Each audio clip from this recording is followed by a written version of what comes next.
president herself went on government television to fight off what she dismisses as another case of political intrigue. Our Malacanang correspondent Joey Francisco has that story. As the president went on with her schedule today, it appeared that she'd rather not think about the noise from the halls of the upper chamber brought about by the investigation on the ZTE deal. Never mind that her husband was again dragged to an anomalous transaction. Morning. Observers say it is either the president is really focused on her job or is already desensitized by political intrigue.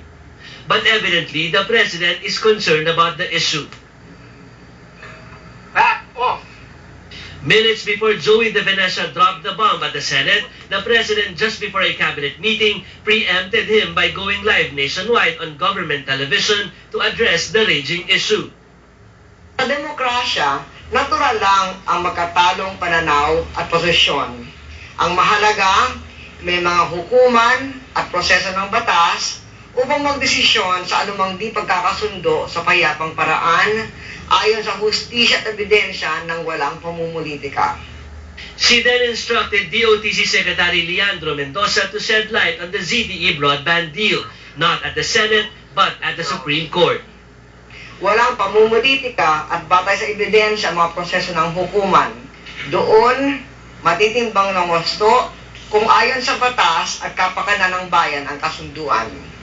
Handa rin tumulong ang pamahalaan sa pagsisiyasat ng ombudsman, paparatang ng katibalian na nakasampa na roon. This pattern of being evasive only made more people suspect that First Gentleman Mike Arroyo is trying to flee the controversy by leaving the country last night.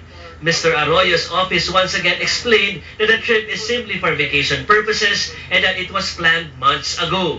Katunayan nga yung nung maalis sa radyo ko lang na dinig. Pero yung planong pag-alis, matagal na niya sinasabi. Sabi ko nga, isama niya ako Malacanang tried to remedy the situation by once again heralding the economy's upturn.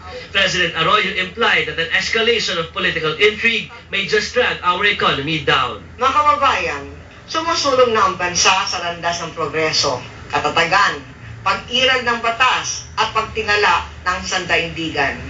Pag-ibayuhin natin lahat ang mga layuning ito, pag-unlad, serbisyong bayan at katatagan ng bansa sa mapayapa at demokratikong paglutas sa mga suliranin alinsunod sa batas.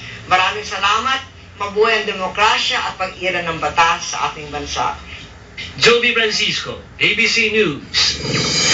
Comelec Chairman Benjamin Avalos insists he does not have the influence to sway cabinet officials or foreign businessmen involved in the ZTE broadband deal.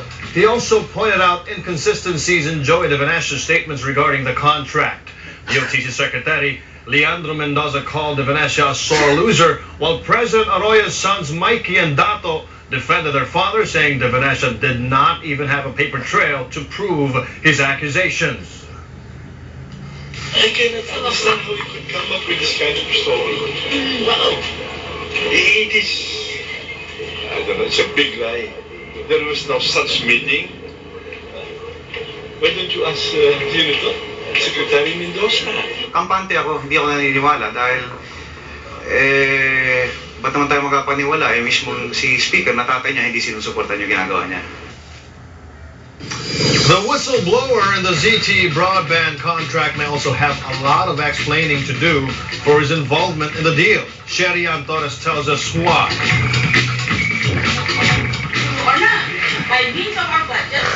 Senator Miriam Santiago describes businessman Joey De Venecia as a loose cannon being funded by a political party. I think that he is merely fronting for a group that is intended, that whose ultimate goal is to create political instability so that President Arroyo can be removed before her term officially ends in 2010 and install another. I have some idea who this other is. Santiago says she received a document this morning that would prove that De Venecia himself is not as clean as he claims. The senator also questioned the finances of Amsterdam Holdings, with only 300,000 pesos paid up capital and 5 million pesos of authorized capital. She says it would have been impossible for De Venecia's company to finance the national broadband deal. And he is trying to pursue nearly $500,000, nearly $500 million worth of public funds. How on earth could you have possibly justified his qualifications? The young De Venecia says he couldn't take corruption in the government.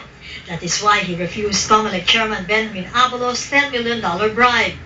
At the hearing, he even took a swipe at Senate Majority Leader Francis Pangilinan over the matter. Why didn't you take it?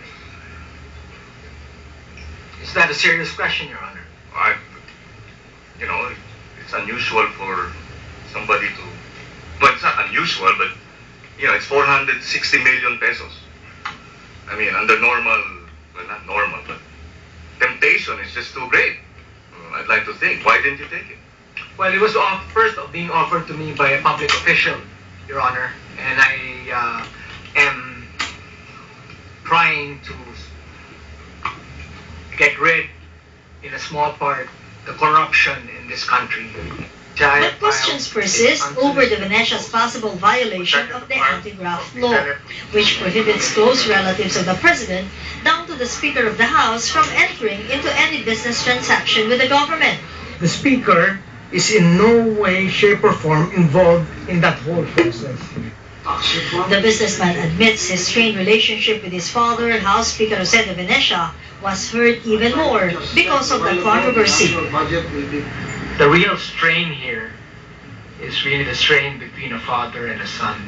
In a statement, the House Speaker distanced himself from the controversy and said his son appeared before the Senate in his own right.